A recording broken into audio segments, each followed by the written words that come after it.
Day. And we're all out here saying it matters. These are times that matters. And that we can stand up together and make a difference together.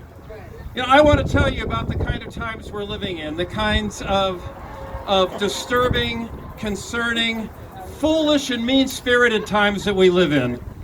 You know that the federal government stepped up this week to erase DEI from all of their web pages, and in the process, eliminated all the photographs of the Enola Gay aircraft. It's crazy. These are the kind of foolish times we live in. But we live in times that matter. We live in times that matter. And I'm thinking about the on again, off again, on again tariffs that we're living through. And in a state that relies on our exports, the products that come to us are going to cost more. But the products that we want to sell to other people are not going to be able to make it to their shelves. It's going to affect everything from our wafers to our wine to our wheat. And that means it's going to affect the kind of jobs that we have here in Oregon, the kind of money that we make here in Oregon, and the kind of taxes that we've got available to pay for absolutely critical services. But that's just the tariffs. Because I'm also thinking about the looming threat of deportations that we're dealing with. I'm thinking about the families that live under those threats and the kids that aren't showing up in school because they're afraid the parents might not be there when they get home. That's not right. That's not right. Those families are dealing with that threat on a day-to-day basis, and the rest of us are left to worry about who's going to pick our crops, who's going to clean our fish, who's going to take care of our parents and our grandparents in assisted living under the threat of deportations that are affecting so many here in our community. And then there's the firings.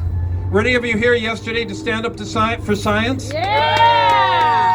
I was on the steps of our Oregon Capitol talking to about 500 people. 500 people. I love the signs that the scientists bring. Somebody was standing down there and they had a sign that says, if you're not part of the solution, you're part of the particulate. I like that. I like that. But the fact of the matter is, it's not funny. It's not funny here when we're making cuts to the U.S. Weather Service. And these are the folks that warn us about wildfires and about freezes and about extreme weather conditions. They're making cuts to NOAA. NOAA right here in Newport. NOAA makes a difference in Newport here, whether you're concerned about ocean science, whether you're concerned about the strength of our fishing fleet, or if you're concerned about the presence of the NOAA Pacific Fleet here in our community. And you know, when I talk about the cuts not making any sense, they're not getting rid of the people that work on the boats. They're simply getting rid of the people that fix the boats and maintain the boats. That doesn't make any sense. We're making cuts. We're making cuts in the Department of Agriculture, in the Department of Forestry, in the Department of Fish and Wildlife, which means that we're concerned about the wildlife in our forests and our fields. We're concerned about the crops that we plant, the trees that we plant, and the future that we were hoping to grow all together. And then there's simply the cuts that are being made to science here. And you all know people that have lost their jobs in the last week. And these are people that are looking at our ocean science, like hypoxia, acidification, warming water, raising water levels. And these are the folks that are standing up trying to figure out how we address the looming threat of climate change for our kids and our grandkids and what our collective future looks like together. So we can stand up and we can make a difference. Now, I go to Salem. I vote and pass legislation that says that we're no longer going to rely on the Electoral College, that we'll rely on direct election of our U.S. president. That will make a difference. I vote for legislation to preserve our sanctuary status here in Oregon. Which, by the way, dates back all the way to 1987. Sanctuary status here in Oregon makes a difference. And I vote every day to provide the funding to our Attorney General that he needs to take those cases to court week after week after week. And what's at stake? What's at stake are our Oregon values.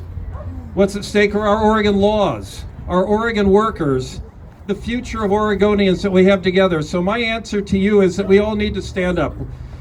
We need to stand up and let people know that we have these concerns on International Day, on Stand Up for Science Day, on the rallies that we had here on the city steps last Friday as well, and we're going to keep coming back.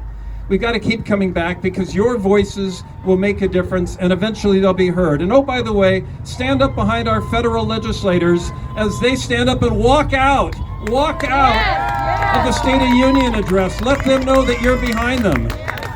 And let our Republican congressmen here in Oregon and across the country know that you need them to stand up as well. That we have a system of checks and balances in this country. We have a separation of powers, and it's not just about an elitist, monarchical president. It's about the future of our country that was crafted 200 or more years ago that depends on our understanding of the checks, the balances, and our collective interest in our collective future. So I know I've gone on for a while, but there's a lot that needs to be said. I'm glad that you're here saying it as well. Thanks for being here. Thanks for making a difference. Thanks for being a part of our collective future.